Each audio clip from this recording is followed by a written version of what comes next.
Dana White has finally snapped. And the entire MMA world is buzzing because for the first time in nearly 20 years of chaos, scandals, dominance, retirements, unretirements, excuses, and every wild headline Jon Jones has ever created, Dana has reportedly made the biggest internal decision of his career. Jon Jones will never fight in the UFC again.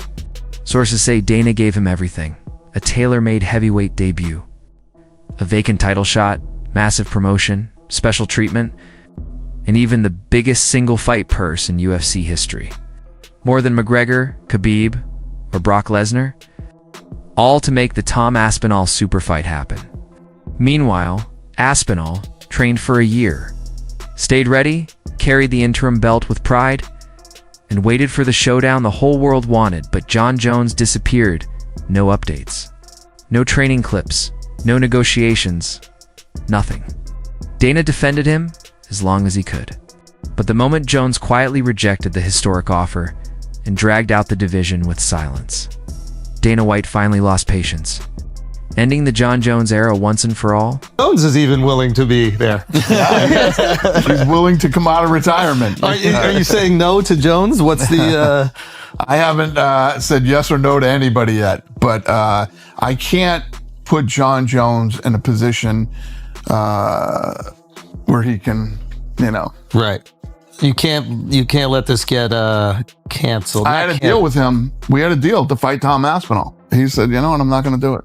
He didn't want to do it. Yeah. I can't be in that position. I got to have some. Just wondered, at this point, is there anything in the next few months or several months that Jon could do where you could say, okay, I actually trust him to put him on that card? Let me ask you, what do you think Jon would do in the next couple of months that would make me trust putting him on the White House card? Well, I would not trust him, but I would like to see him fight Aspinall on that card down the road. So I already said that I don't trust him, and you're asking me what could he do for me to trust him in the next 3 months? You don't trust him. Well, yes, but you talk to him. I don't. Yeah. No, I don't talk to him either. I haven't talked to him at all. Well, there's a greater chance you'll talk to him than I'll talk to him. Yeah. I would not bet on, if I had to make odds, it's 1,000,000,000 that I put Jon Jones on the White House card. All right, I think that ends the questions on. Yeah. You said Jon Jones called you. Well, it wasn't a conversation. He reached out to me and apologized, saying, listen, sorry how this all played out or whatever. I want to fight at the White House. I'm serious about that. Has that changed your view? No.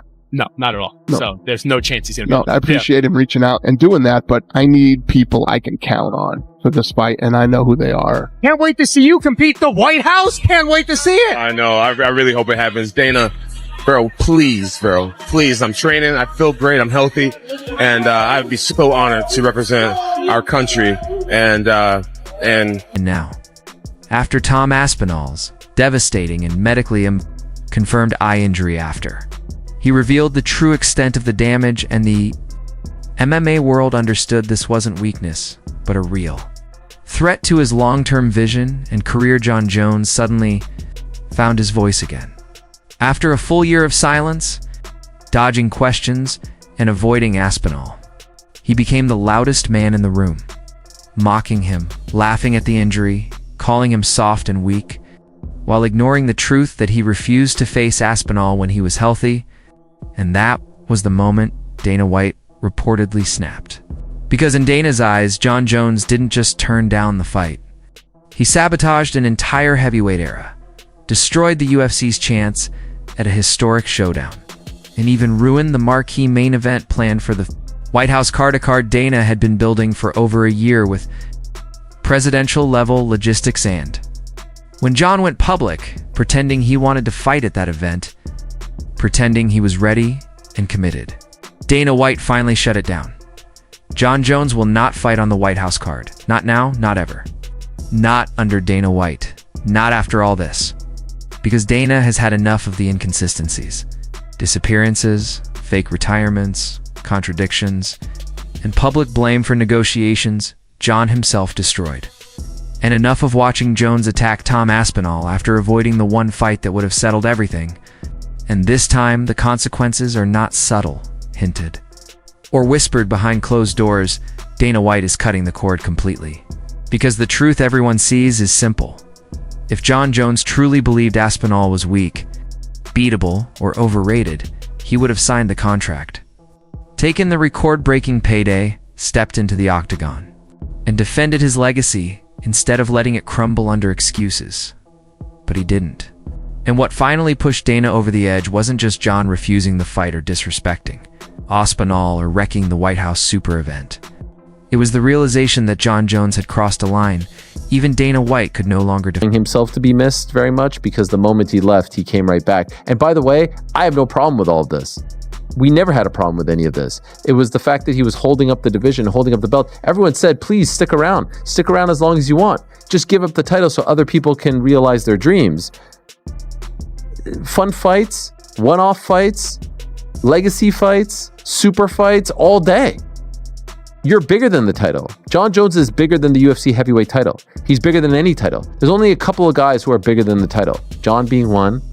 If Tom would have beaten Jon, the fact that he beat Jon would be bigger than him becoming UFC heavyweight champion. Situation looked like Curtis Blaze came to beat Tom Aspinall up that night. Tom throws a kick and magically gets hurt. I would expect a fighter to at least attempt to stand back up or at least limp. And with Tom, he was just completely just out of the fight. And his last situation was Cyril Gane. He gets poked in the eye. Normally you see fighters that are doing this number, trying to get the doctor to look at it. And actually, initially, the doctor's just like, he seems fine. Tom's like, no, I can't see.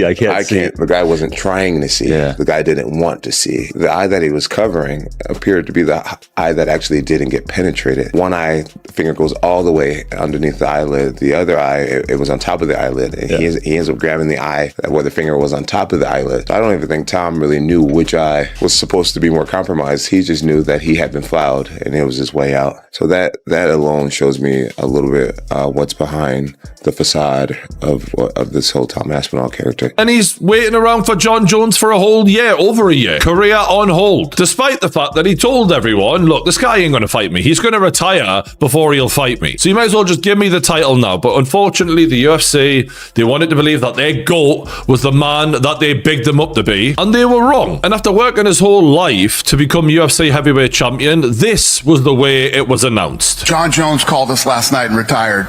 Jon Jones is officially retired. Tom Aspinall is the heavyweight champion of the UFC. All right, Dana, calm down. Don't get too excited. And that was in the middle of the night in some random ass UFC press conference. No ceremony, no celebration, no congratulations, Tom. We've got the best young fighter in the world. It was as if no one gave a fuck from the UFC. It was so bad. And I get Dana was pissed because he'd been made to look a fool by Jon Jones, but that was never Tom Aspinall's fault. Tom just wanted to fight the best guy he possibly could. And you'd think MMA fans would love that. There's a fighter who's trying to fight the best, wants to win the title, wants to defend the title and be an active heavyweight champion, something we've not had in God knows how long in the UFC. But no, because Jon Jones weirdly has a lot of fans who want to see him protected and not get his chin smashed to bits, they supported the guy who ran away from the fight and trashed Tom. Dana White has finally drawn the line because while he spent years forgiving Jon Jones' scandals, arrests, chaos, and constant drama, he refuses to forgive the one thing he considers unforgivable, hurting the UFC's future while acting like its savior. Tom Aspinall was the future of the heavyweight division, reliable, respected, willing to fight anyone, anytime, and the complete opposite of Jon's inconsistency.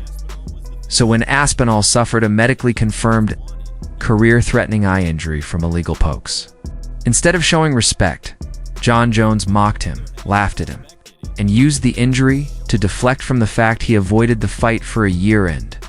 That was the moment Dana snapped. Behind the scenes, he declared Jon unreliable, uncommitted, and no longer an asset. Especially after ruining the historic White House event, Dana spent a year building. The excuses, contradictions, disappearances, and disrespect became too much. Dana decided the UFC is done with Jon Jones.